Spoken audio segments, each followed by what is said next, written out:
যুদ্ধকে ছড়িয়ে পড়বে কিনা, অনেকে জিজ্ঞেস করছে এটা কি তৃতীয় বিশ্বযুদ্ধের রূপ নেবে কিনা, রাইট? জি, এই জায়গাটা বুঝতে হলে আপনাকে যেটা বুঝতে হবে যে ইরানের হাতের অপশন কি আছে।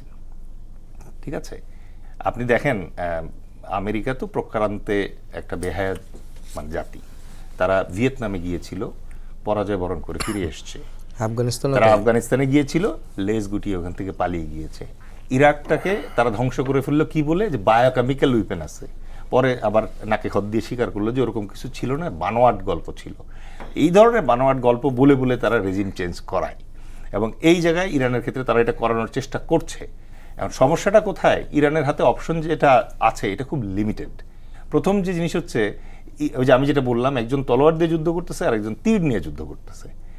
এখন এই ক্ষেত্রে যদি আমি বলি, তলোয়ার নিয়ে যুদ্ধ করতেছে ইরান, আর তীর নিয়ে দূর থেকে যুদ্ধ করতেছে হচ্ছে আমেরিকা এবং ইসরায়েল। এখন অনেকে জিজ্ঞেস করতেছে এই যুদ্ধ কি ইউক্রেন রাশিয়ার মতো মানে প্রোট্রাক্টেড বা দীর্ঘস্থায়ী হবে কিনা। হওয়ার সম্ভাবনা আছে, আবার নাই।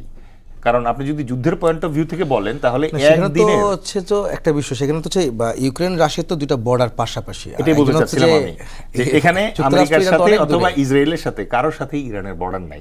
তার মানে যুদ্ধটা হবে সংক্ষিপ্ত।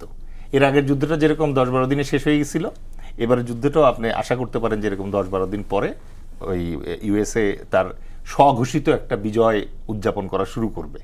কারণ তারা যদি না আবার তার সরকার, যদি তাদের পছন্দের সরকার যদি না বসে, সেই ক্ষেত্রে আবার হতে পারে কিনা। এক্ষেত্রে আপনি ধরেন যেইটা দিয়ে এটা পরিমাপ করবেন সেটা হচ্ছে, কিছুক্ষণ আগে দুদু ভাই যেটা বললো, যে এর আগে গালফ ওয়ারের সময় কি হয়েছিল। গালফ ওয়ারের সময় 3টা অপারেশন হয়েছিল।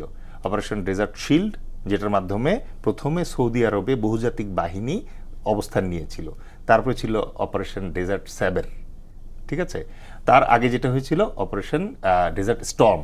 স্টর্ম মানে হচ্ছে ফার্স্টে বিমান বাহিনী দিয়ে, যে ইরানের উপর এখন যেটা করছে, এটা করে আগে ধ্বংস করে ফেলছিল ইরাকের সকল বিমান প্রতিরোধ ব্যবস্থা।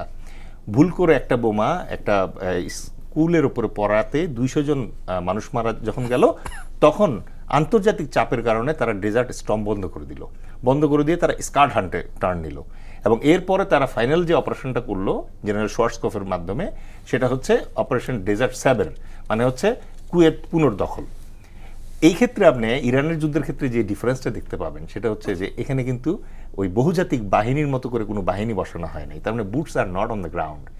এখানে যেটা হয়েছে যে তারা বিমানবাহী বড় বড় এয়ারক্রাফট ক্যারিয়ার নিয়ে আসছে, ওখান থেকে এসে এবং ওখান থেকে মিসাইল মেরে ইরানে আক্রমণ করছে।